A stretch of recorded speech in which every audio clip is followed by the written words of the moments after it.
జగన్మోహన్ రెడ్డి గారి హయాంలో ఆయన సీఎంగా ఉన్నప్పుడు పేరు నాని గారు సినిమాటోగ్రఫీ మంత్రిగా ఉన్నప్పుడు ఇండస్ట్రీ నుంచి చిరంజీవి గారితో పాటు చాలామందిని వారు ఆహ్వానించారు. అందులో నేను కూడా ఒకరిని. చిరంజీవి గారు మాట్లాడుతూ నానుమూర్తి కూడా వచ్చాడు మాతో అన్నారు. కాబట్టి చాలామంది మీలాంటి మిత్రులు నన్ను ఈవేళ అక్కడ ఏం జరిగిందని అడుగుతున్నారు. కాబట్టి చెప్పాల్సిన బాధ్యత నాపై ఉంది. కాబట్టి నేను చెప్తున్నా, సత్యం చెప్తున్నాను మీకు. జగన్మోహన్ రెడ్డి గారి గవర్నమెంటు మా సినిమా కళాకారులు కానీ చిరంజీవి గారిని కానీ ఎవరిని కూడా అవమానించలేదు, చాలా గౌరవించారు. సత్యం. ఎందుకంటే కోవిడ్ కష్టకాలంలో సినిమా రంగం ఏమైపోద్ది అని భయోందనతో ఉన్న దశలో పరిశ్రమ పెద్దలందరూ కలిసి చిరంజీవి గారిని కలిశారు. పరిశ్రమ పెద్దగా ఆయన భావించి, ఆయన గౌరవించి నన్ను ఆహ్వానించారు. చిరంజీవి గారు స్వయంగా నాకు ఫోన్ చేశారు కూడా. అదేం సంస్కారం. అప్పుడు నేను ఢిల్లీలో ఉన్నా. నారాయణమూర్తి ఇండస్ట్రీ క్లిష్ట పరిస్థితిలో ఉంది. భారీ చిత్రాలతో పాటు సగటు సినిమా తీసిన ఇలాంటి వాడు అందరూ కూడా రావాలి, మీ ఒపీనియన్స్ చెప్పాలి, మనందరం ప్రభుత్వాన్ని కలవాలి, ప్రభుత్వం నుంచి మనకి ఏ సహాయ శాఖలు వస్తాయో మనం స్వీకరించాలి, మనం విన్నవించాలి అని చిరంజీవి గారు చెప్పడం, అందరూ మీట్ అవ్వడం చిరంజీవి గారి ఇంట్లోనే ఇది జరిగింది. అప్పుడు అనేక మంది వారి యొక్క అభిప్రాయం చెప్పారు. ఆయన్ని తీసుకొని మన సీఎం గారికి వెళ్తూ నేను చెప్పారు. వారు సీఎం గారితో మాట్లాడారు స్వయంగా. అలాగే నేను కూడా పేరు నాని గారిని వెళ్ళి విజ్ఞప్తి చేశాను పందర్లో. అలా చాలామంది విజ్ఞప్తి చేశారు. ముఖ్యంగా చిరంజీవి గారు తీసుకున్న రోలు salute, whole hearted I'm telling. పరిశ్రమ పెద్దగా వాట్ ది బెస్ట్ రోల్ ఈ ప్లేడ్ దట్ డే. ఆయన ఎవరు అవమానించాల, చాలా గౌరవించారు. మమ్మల్ని ఎవరు అవమానించాల, చాలా గౌరవించారు. మేమందరం అక్కడికి వెళ్ళాం, సమస్యలను చెప్పాం. సీఎం జగన్మోహన్ రెడ్డి గారు సానుకూలంగా స్పందించారు. పేరు నాని గారితో మాట్లాడి ఏమేం కావాలో మొత్తం తీసుకోండి, అన్నీ మనం చేద్దాం అని కూడా చెప్పారు. ఇది జరిగిన సత్యం అండి, ఇది జరిగిన సత్యం. ఓకే, ఆ సమస్యలు ఇంకా ఉన్నాయి. Still it's going on. ఆయన ప్రభుత్వం ఇప్పుడు లేదు. ఇప్పుడు మన చంద్రబాబు నాయుడు గారి గవర్నమెంట్ వచ్చింది. కాబట్టి ఈ గవర్నమెంట్లో ఆనాడు ఎక్కడ ప్రియాంబుల్, గత గవర్నమెంట్లో ఏ ప్రియాంబుల్ ఉందో, ఏ ప్రజలకి ఏ సమస్యలు ఉన్నాయో, ఏ ఇండస్ట్రీకి, సినిమా ఇండస్ట్రీ, ఎనీథింగ్ ఎల్స్, వాళ్ళకి ఏ సమస్యలు ఉన్నాయో అకార్డింగ్ టు ప్రియాంబుల్ గత ప్రభుత్వంలో ప్రజలు విన్నవించుకున్న విన్నపాలు ఏమైతే ఉన్నాయో ఆ విన్నపాలని ఇప్పుడు, ఆ సమస్యలు ఇప్పుడున్న ప్రభుత్వం చంద్రబాబు నాయుడు హయాంలో నెరవేర్చాలని, దానికి సినిమాటోగ్రఫీ మంత్రి గారు దుర్గేష్ గారు సహకరించాలని, మన తెలుగు ఇండస్ట్రీ నుంచి వెళ్ళి ఇవాళ డిప్యూటీ సీఎంగా ఉన్న పవన్ కళ్యాణ్ గారు చొరవ తీసుకోవాలని నేను విజ్ఞప్తి చేస్తూ మా సమస్యల్ని, మన పరిశ్రమ సమస్యల్ని క్లియర్ చేయాల్సిందిగా మనస్ఫూర్తిగా వారిని కోరుకుంటున్నా. Thanks a lot. Sir, Balakrishna గారు ఎవడు అడగలేదు అని చెప్పడం అనేది వారు తెలిసింది వారు చెప్పారు. అది కరెక్ట్ కాదు. చిరంజీవి గారితో పాటు మేము చాలామంది వెళ్ళాం, అది అందరికీ తెలుసు. కాబట్టి ఆనాడు ఏమైతే అక్కడ సీఎం గారితో మాట్లాడుకున్నామో, ఏం చర్చలు జరిగాయో అవన్నీ కూడా మీకు media is the most powerful media, right? మీడియాలో చూడండి మీరు ఏముంది జరిగిందో, దట్ ఈస్ సత్యం. అది చూడండి. సో బాలకృష్ణ గారు తెలిసి ఉండొచ్చు, తెలియకపోవచ్చు అని చెప్పారు. సో నేను బాలకృష్ణ గారి గురించి మాట్లాడదలుచుకోవాలా. కానీ చాలామంది మాత్రం అప్పుడు వైఎస్ జగన్మోహన్ రెడ్డి గారి ప్రభుత్వం చిరంజీవి గారిని, సినిమా కళాకారుని అవమానించింది అనే అపప్రద ఏమైతుందో అది చాలా తప్పండి. అలా కామెంట్ చేయకూడదండి. Nobody have no right to assassinate other characters. సత్యం ఇంపార్టెంట్, ట్రూత్ ఇస్ ఇంపార్టెంట్. ఆ ట్రూత్ అప్పుడు ఏ కెమెరాలు అయితే షూట్ చేసావో అది చూడండి, అది తెలుసుకోండి, జనం చెప్పండి. That's all. సినిమా టికెట్లు పదే పెంచడం రేట్లు ఎంతవరకు correct sir? Yes, since beginning పరిశ్రమలో ఒక సగటు నిర్మాతగా, దర్శకుడిగా, నటుడుగా, అన్నిటిని మించి ఒక ప్రేక్షకుడిగా మొదటి నుంచి నేను కానీ చాలామంది, ప్రదక్షామం కూడా అనేక మంది సినిమా టికెట్ల రేట్లు పెంచొద్దు, సామాన్య ప్రజలపై భారం మోపొద్దు అని ఎంతోమంది విజ్ఞప్తి చేస్తాం, చాలామంది విజ్ఞప్తి చేస్తారు. కొంతమంది కోర్టులు కూడా వెళ్తున్నారు. భారతదేశంలో సామాన్యుడు కూడా వినోదం పంచేది కేవలం సినిమా. మహాతల్లి సినిమా. సామాన్యుడు కూడా వినోదం పంచేది. అలాంటి వినోదాన్ని కాస్ట్లిమెంట్ చేయొద్దు అని మేము అందరూ విజ్ఞప్తి చేస్తాం, చాలామంది విజ్ఞప్తి చేస్తారు, కోర్టు కూడా వెళ్తున్నారు. ఆ రోజుల్లో కేసీఆర్ గారు సీఎం గారు ఉన్నప్పుడు టికెట్ రేటు పెంచిపోతుంటే మాలాంటి వాళ్ళందరూ విజ్ఞప్తి చేశాం. మా విజ్ఞప్తిని మన్నించి కేసీఆర్ గారు అప్పుడు టికెట్ రేటు పెంచలా, కానీ తర్వాత అదే గవర్నమెంట్లో కొద్దిమంది వెళ్ళి ప్రొడక్షన్ కాస్ట్ ఎక్కువైపోతుందండి, టికెట్ రేట్స్ కన్నా పెంచకపోతే మేము కోరుకోవడం కష్టం అని కొన్ని విజ్ఞప్తి చేయడం వల్ల మళ్ళీ అగైన్ టికెట్ రేట్లు పెంచారు. అప్పుడున్న గవర్నమెంట్ కూడా పెంచారు. తర్వాత ఇప్పుడు రేవంత్ రెడ్డి గారి గవర్నమెంట్ వచ్చింది.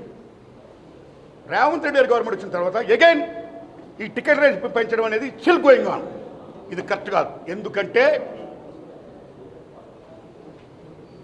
టిక్కెట్ల రేట్లు పెంచేది కేవలం హీరో అభిమానుల కోసం, ఆ ఒత్తిడిని తట్టుకోలేక ఒత్తిడిని తగ్గించడం కోసం, కాస్ట్ని పెంచుకోవడం కోసం, కాస్ట్ని రీకాల్కులేట్ చేసుకోవడం కోసం పెంచుతూనే ఉంటున్నారు. హీరో అభిమానులు కూడా తల్లిదండ్రులు ఉంటారు, హీరో అభిమానులు కూడా పేదవాళ్ళు ఉంటారు. ఒక్కొక్క టికెట్ 1000 రూపాయలు అయితే ఎలా కొంటారు టికెట్లు? ఎక్కడ అప్పుసప్పులు చేస్తారు? ఏమేమిపోతారు ప్రేక్షకుడు? ఎంత భారం మోపుతున్నారు? అది కరెక్ట్ కాదు. ఈవేళ మళ్ళీ చెప్తున్నాను మిత్రులారా, మీరు నమ్మండి, మన తెలుగు చలనచిత్ర పరిశ్రమలో ఫస్ట్ లవ్ కుష్ తీశారు. That is the biggest hit in India in Telugu. ఆ సినిమాకి 5 years పట్టింది శంకర్ రెడ్డి గారి నిర్మాతానికి. నేను 5 years తీశాను, ఎన్నో కోట్లు అప్పు చేశాను, ఖర్చు పెట్టాను, నా సినిమా రిలీజ్ చేస్తున్నాను, టికెట్లు పెంచండి అని ఏనాడు ఆయన ప్రభుత్వం అడగలా శంకర్ రెడ్డి గారు. అదే లవ్ కుష్ సూపర్ డూపర్ హిట్ అయింది. మీరు నమ్మండి, 5-6 సంవత్సరాలు కంటిన్యూగా ఆడింది. బళ్ళతో లాభాలు వచ్చాయి in Telugu. Lav Kush, take Hindi, Mughal Azam, Sholay.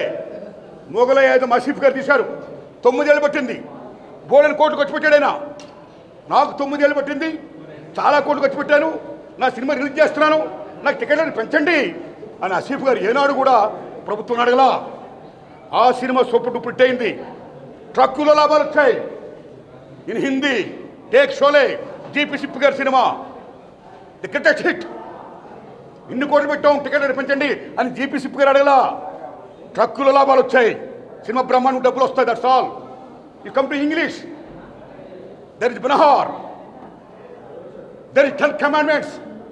Cecil B DeMille చేసిన 10 కమాండ్స్ కానీ, బెనహార్లు కానీ, చార్టన్ హెస్టన్ హీరో బోలెని కోట్లు ఖర్చుపోయి. కానీ ఏనాడు ఆ నిర్మాతలు మాకు ఇన్ని కోట్లు ఖర్చుపోయి, మాకు డబ్బులు పెంచండి, టికెట్ రేటు పెంచండి అని ప్రభుత్వం అడగలా. ఆ సినిమాని ప్రేక్షకులు బ్రహ్మరథం పట్టారు, ఆడించారు. మీరు నమ్మండి, గూడ్సుల్లో లాభాలు వచ్చేయాలకి. సినిమా బాగుంటే డబ్బులు వస్తాయండి. ఈ రకంగా టికెట్ రేట్లు పెంచుకుంటూ సామాన్యుడిపై భారం మోపడం అనేది పరమ దారుణాతి దర్శాలు. నేను ఒకటే కోరుతున్నాను రేవంత్ రెడ్డి గారిని, అయ్యా రేవంత్ రెడ్డి గారు, మీరు అసెంబ్లీలో మాట్లాడుతూ అసెంబ్లీ సాక్షిగా నా హయాంలో టికెట్ రేట్లు పెంచను, మిడ్ నైట్ షోలు వేయనన్నారు మీరు. టికెట్ రేట్లు పెంచను, మిడ్ నైట్ షోలు వేయనన్నారు మీరు. మేమందరం ఆనందించాం, అశద్వానంతో క్యాప్ కొట్టాం. కానీ రేవంత్ రెడ్డి గారు, కానీ ఈవేళ మీ గవర్నమెంట్లో ఏం జరుగుతున్నాయి? గత గవర్నమెంట్లకి మీ గవర్నమెంట్ కూడా ఎవరైతే వచ్చి వాళ్ళు నష్టాలు చెప్పుకుంటున్నారో, మాకు ఇంత ఖర్చు అయిపోయింది, టికెట్ రేటు పెంచకపోతే మాకు గతి లేదు అని అంటున్నారో, మీరు వెంటనే ఇమ్మీడియట్గా వాళ్ళందరికీ టికెట్ రేటు పెంచుకోమని మీరు జీవో పాస్ చేస్తున్నారు. ఇక్కడ మీరే కాదు, అక్కడ ఆంధ్రప్రదేశ్ గవర్నమెంట్ కూడా 2 రాష్ట్ర ప్రభుత్వాలు ఇలా టికెట్ రేటు పెంచడం అనేది దారుణం. మీరు ప్రజలను మన్నించండి, సగటు ప్రేక్షకులను మన్నించండి. మీ డిమాండ్ ఫ్రమ్ ద పీపుల్, వాళ్ళని మన్నించండి. డబ్బులు అయిపోతే మన మిగతా సినిమాలు ఎక్కడ చూస్తారు? వాళ్ళు అప్పు సొప్పు చేస్తే ఇంత డబ్బు పెడేసి చూస్తే మిగతా సినిమాలు ఎక్కడ చూస్తారు వాళ్ళు? తర్వాత చూద్దాంలే, మనం ఓటీటీ చూద్దాం, ఎక్కడ చూద్దాం ఉంటారు. మిగతా సినిమాలు చాలా డ్యామేజ్ అయిపోతుంది. అది ఒక రకంగా చెప్పాలంటే టికెట్ రేటు పెంపకం అనేది సగటు ప్రేక్షకుడిపై భారం మోపడమే కాదు, అభిమానుల యొక్క రక్తాన్ని జరగలా పిప్పేయడమే కాదు, సగటు చిత్ర నిర్మాతలను కూడా చాలా డ్యామేజ్ చేస్తున్నారు. అది కరెక్ట్ కాదు. ప్రేక్షకుడి ముందు మనం కాపాడుకోవాలి. ప్రేక్షక దేవుడు అంటాం మనం. సినిమా అనేది తీసేవాడు, చూసేవాడు, చూపించే సినిమా. అందుకే సినిమా ఇండస్ట్రీ పరిశ్రమ నిర్మాతతో పాటు, దర్శకులతో పాటు, 24 క్రాఫ్ట్స్తో పాటు వాళ్ళు ఎంత ఇంపార్టెంటో, ప్రేక్షక దేవుళ్ళు ఎంత ఇంపార్టెంటో, వాళ్ళిద్దరికి మధ్య సంధానకర్తగా ఉండే సినిమా థియేటర్లు అంటే దేవాలయాలు, అది అంత ఇంపార్టెంట్. కాబట్టి ఈ సినిమా ఇండస్ట్రీ మనుగడ సాగించాలంటే, అందరం బాగుండాలంటే దయించి రేవంత్ రెడ్డి గారు, చంద్రబాబు నాయుడు గారు దయించి టికెట్ రేటు పెంచకండి సార్. మీకు హంబుల్ రిక్వెస్ట్ చేస్తున్నా, దండం పెడుతున్నా. సగటు ప్రేక్షకులు మీరు గౌరవించండి sir. You must respect the people. My wholeheartedly I am requesting you. Please. Thank you. మన తెలంగాణ రాష్ట్ర ముఖ్యమంత్రి శ్రీ రేవంత్ రెడ్డి గారిని, మన ఆంధ్రప్రదేశ్ ముఖ్యమంత్రి శ్రీ చంద్రబాబు నాయుడు గారిని నేను విజ్ఞప్తి చేస్తున్నాను. అయ్యా, మా సినిమా ఇండస్ట్రీలో చాలామంది ప్రముఖులు వారి సమస్య చెప్పుకోవడం కోసం మీరు పిలుస్తున్నారు, వారు చెప్తున్నారు what the best service you're doing, ధన్యవాదం. ఇండస్ట్రీ డెవలప్మెంట్ కోసం వాట్ ది బెస్ట్ కాంట్రిబ్యూషన్ మేము చేస్తామని చెప్తున్నారు, ధన్యవాదం. The same time my humble request, దయించి వారినే కాదు ఫిల్మ్ ఇండస్ట్రీకి ప్రాతినిధ్యం వహిస్తున్నటువంటి ప్రొడ్యూసర్ కౌన్సిల్ వారిని, ఫిల్మ్ ఛాంబర్ వారిని, సేమ్ టైం సగటు నిర్మాతలను కూడా మీరు ఆహ్వానించండి. వాళ్ళ సమస్యలు తెలుసుకోండి. ఎన్నో సమస్యలు దే ఆర్ ఫేసింగ్. చాలా సినిమాలు థియేటర్ దొరకట్లా. ఎన్ని సంవత్సరాలు బట్టో అనేక గవర్నమెంట్ విజ్ఞప్తి చేస్తున్నాం, సగటు సినిమాకి థియేటర్ మీరు ప్రొవైడ్ చేయండి అని. ఇంతవరకు డిమాండ్ నెరవేరలా. ఆ ఒక్క డిమాండ్ కాదు, అనేక డిమాండ్ నెరవేరలా. కాబట్టి దయించి వీళ్ళని కూడా పిలవండి, ప్రొడ్యూసర్ కౌన్సిల్ని, ఫిల్మ్ ఛాంబర్ని, సగటు నిర్మాతలు పిలండి. వాళ్ళ సమస్యలు తెలుసుకోండి. వాళ్ళు కూడా the best contribution, the best service, the best help, the best cooperation దాన్ని చేయండి. ఇది నా విజ్ఞప్తి. సేమ్ టైం రేవంత్ రెడ్డి గారు అసెంబ్లీ సాక్షిగా నేను టికెట్ రేట్ పెంచను నా ప్రభుత్వ హయాంలో, ఈ సేమ్ టైం మిడ్ నైట్ షోలు ఉండవు అని బ్రహ్మాండంగా అసెంబ్లీలో చెప్పారు. మీరు సెల్యూట్. ఈ ప్రజాస్వామ్యంలో అసెంబ్లీ అంటే దేవాలయం. మీ నాయకులు ది రిప్రజెంట్ ఆఫ్ గాడ్, దేవుని ప్రతినిధులు మీరు, టు సర్వ్ ద పీపుల్. కాబట్టి అలాంటి అసెంబ్లీ దేవాలయంలో మీరు ఏం మాట ఇచ్చారో ఆ ఆడిన మాట తప్పకుండా ప్రేక్షకుల్ని, సగటు నిర్మాతని, టోటల్ ఇండస్ట్రీని, మొత్తం పరిశ్రమ మనుగడ్ని కాపాడవలసిందిగా, ఇంకా టికెట్ రేట్ పెంచకుండా, ఈ మిడ్ నైట్ షో లేకుండా మీరు చేయాల్సిందిగా